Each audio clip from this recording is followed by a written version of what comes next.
નમસ્તે વિદ્યાર્થી મિત્રો, શ્રી નીલરાજ શૈક્ષણિક સંકુલની યુટ્યુબ ચેનલ પર આપ સૌનું સ્વાગત કરું છું. આજે ધોરણ 10માં ચેપ્ટર નંબર 6 ગણિત વિષયમાં આપણે ત્રિકોણની સમરૂપતાનો સિદ્ધાંત જોવાનો છે. કે એમાં અગાઉ જોયું ને આપણે કે બે ત્રિકોણના અનુરૂપ ખૂણાઓ સમાન હોય અને તેની અનુરૂપ બાજુના ગુણોત્તર સમાન હોય. એટલે કે અહીંયા આપણે બે ત્રિકોણ એબીસી અને ડીઈએફમાં ખૂણો એ ને એકરૂપ ડી ખૂણો છે, ખૂણો બી ને એકરૂપ ખૂણો ઈ છે, ખૂણો સી ને એકરૂપ ખૂણો એફ છે. ઉપરાંત કે એબી બાજુને અનુરૂપ બાજુ કઈ છે? ડીઈ, એટલે એના જેવી. એના બીસી ને અનુરૂપ કઈ છે? ઈએફ, અને એસી ને અનુરૂપ ડીએફ છે. એટલે ત્રિકોણ એબીસી સમરૂપ ત્રિકોણ ડીઈએફ છે એમ કહેવાય. એને સંકેતમાં આવી રીતે લખાય. શેની નિશાની છે? તો કે સમરૂપતાની. આપણે ધોરણ 9માં એકરૂપતાની નિશાની આ રીતે જોયું કે આમ કરવો શેપ અને બે લીટા. હવે આમાં તો કે એ નોંધવું પડશે કે બે ત્રિકોણની એકરૂપતાની જેમ સમરૂપતાને શિરોબિંદુની સાચી સંગતતાના ક્રમમાં દર્શાવવી પડે.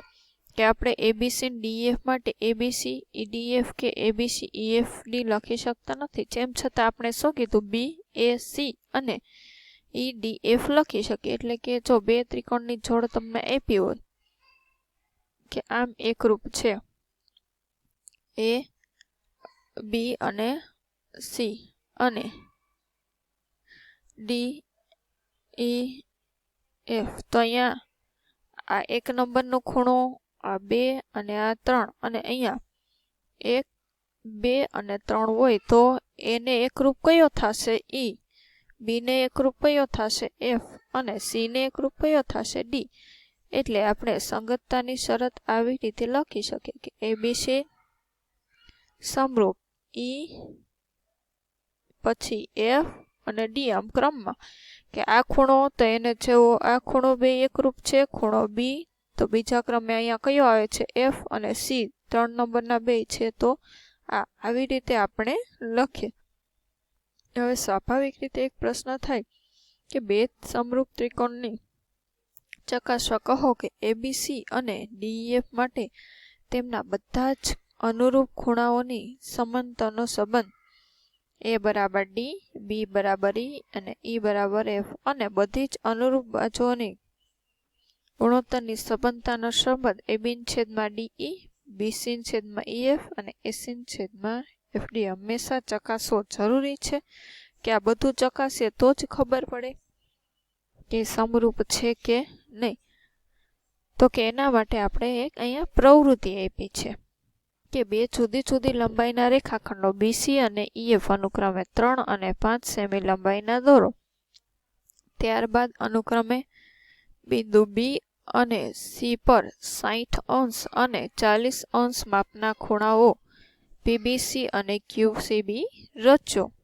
ઉપરાંત બિંદુઓ ઈ અને એફ પર અનુક્રમે 60 અંશ અને 40 અંશના ખૂણાઓ આરઈએફ અને એસએફ ઈ રચો. હવે એમ કીધું, ધારો કે બીપી અને સીક્યુ, બીપી ને સીક્યુ એકબીજાને એમાં છેદે અને ઈઆર અને એસએફ એકબીજાને ડીમાં છેદે. તો ત્રિકોણો એબીસી અને ડીએફમાં જોશો કે બી ને ઈ સમાંતર એકરૂપ છે, સી અને એફ એકરૂપ છે, અને એ અને ડી છે. એટલે કે આ બધા ત્રિકોણોના અનુરૂપ ખૂણાઓ સમાન છે. તેથી તેમની અનુરૂપ બાજુઓ માટે શું કહી શકાય?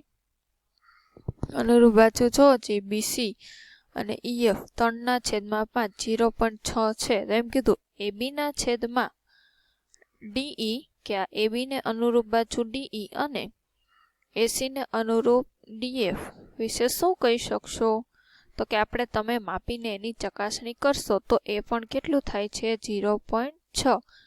એટલે આપણે કહી શકીએ કે આમ તમે અનુરૂપ ખૂણાની જોડો સમાન હોય તેવા બીજા ત્રિકોણો રચીને આ પ્રવૃત્તિનું પુનરાવર્તન કરી શકો. પ્રમેય નંબર છે 6.3. એ આપણે સિલેબસમાંથી નથી, આ વર્ષે નીકળી ગયો છે. પ્રમેય 6.4 પણ નથી. પ્રવૃત્તિ પણ આ 6 નહીં, કારણ કે પ્રમેયના આધારે જોઈએ એટલે કંઈ છે નહીં. ઉદાહરણ 4 નથી. ઉદાહરણ 5 છે કે ખૂણા આકૃતિ 6.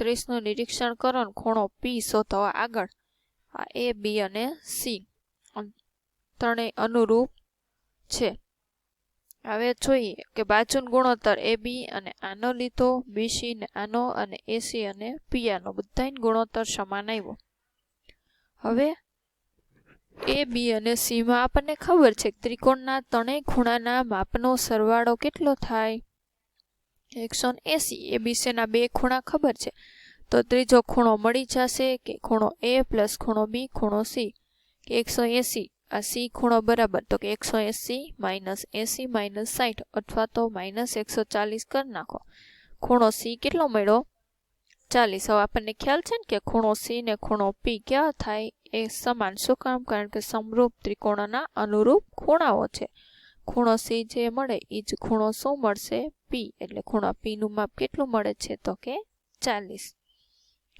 ઉદાહરણ 6 નથી ઉદાહરણ 7 છે કે 90 સેમી ઊંચાઈવાળી એક છોકરી વીજળીના થાંભલાના તળિયેથી આ 90 સેમી ઊંચાઈ છે થાંભલાના તળિયેથી 1.2 મીટર પ્રતિ સેકન્ડની ઝડપથી દૂર જઈ રહી છે હવે એમ કીધું જો વીજળીનો ગોળો જમીનના સમતલથી 3.6 મીટર ઊંચે હોય એટલે આ ઊંચાઈ આપી છે 3.6 આ છોકરીની આનું મીટર આપ્યું છોકરીની ઊંચાઈ શેમાં આપી છે સેમીમાં તો 4 સેકન્ડ પછી તેના પડછાયાની લંબાઈ શોધવાની કીધી છે હવે આપણે અહીંયા ધારી લે ધારો કે AB એ વીજ થાંભલો છે અને CD તો કે વીજ થાંભલાની 4 સેકન્ડ ચાલ્યા પછીની પરિસ્થિતિ છે એ છોકરીનું સ્થાન દર્શાવે હવે એનો પડછાયો DE થશે ને આ છોકરી ઊભી હોય તો આપણને ખ્યાલ છે આ શું થાય એનો પડછાયો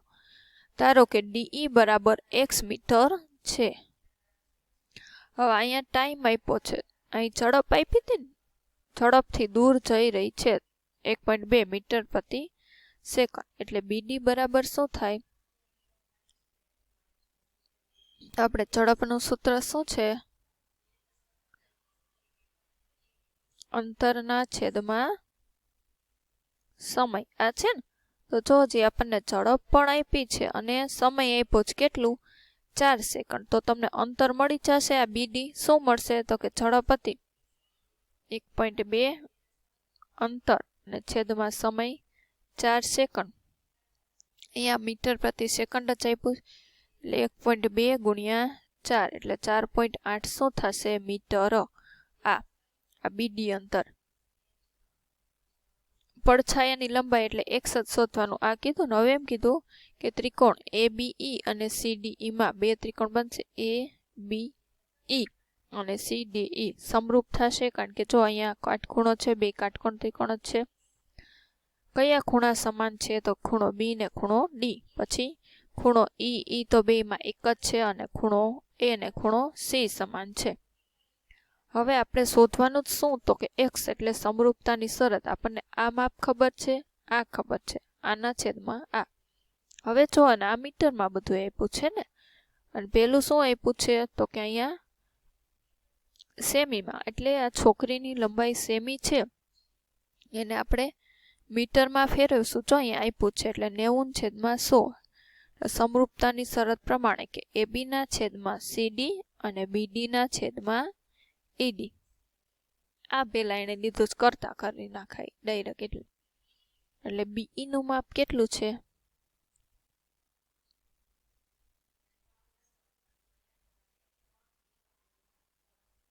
ABE અને CDE સોરી ABE લીધું છે એટલે આખુંમાં BE શું થશે તો કે 4.8 x પ્લસ 4.8 આખુંમાં BE થાય ને BE બરાબર x પ્લસ 4.8 શું કામ કારણ કે BE શું છે તો કે DE અને ED નો સરવાળો એટલે BE નું માપ મૂકી દીધું DE તો x છે AB 3.6 ના 0.9 હવે તો કે 9 ચોક 36 થાય એટલે અહીંયા શું વધશે 4 આમ 4.8 પ્લસ x છેદમાં x બરાબર 4 હવે અહીંયાથી છે તો કે ગુણાકારમાં જશે આ સ્ટેપ આવી ગયું હવે આ x છે એ પ્લસ છે, સામેની સાઈડ જશે તો માઇનસ, એટલે 4x માંથી 1x બાદ કરશો 3x. હવે x ને કરતા કરશું 4.8 ભાગ્યા આમ 3 તમ કરશો એટલે શું થશે તો કે 3 ભાગ્યા x કરશો એટલે 1.6. એ પડછાયાની લંબાઈ આપણે જોઈ માપ બધા મીટરમાં ફેરવાતા, એટલે 4 સેકન્ડ ચાલ્યા પછી છોકરીનો પડછાયો કેટલો થશે તો કે 1.6 મીટર લાંબો હશે. એ સમરૂપ ત્રિકોણના આધારે તમારે ગણતરી દર્શાવવાની છે. ત્રિકોણની સમરૂપતાનો ઉપયોગ કરીને ઉદાહરણ 8 નથી. ત્યારબાદ છે સ્વાધ્યાય 6.3. એ આપણે આગળના લેક્ચરમાં તેનો અભ્યાસ કરીશું. આજ માટે આટલું રાખીએ. જય હિન્દ, જય ભારત, અસ્તુ.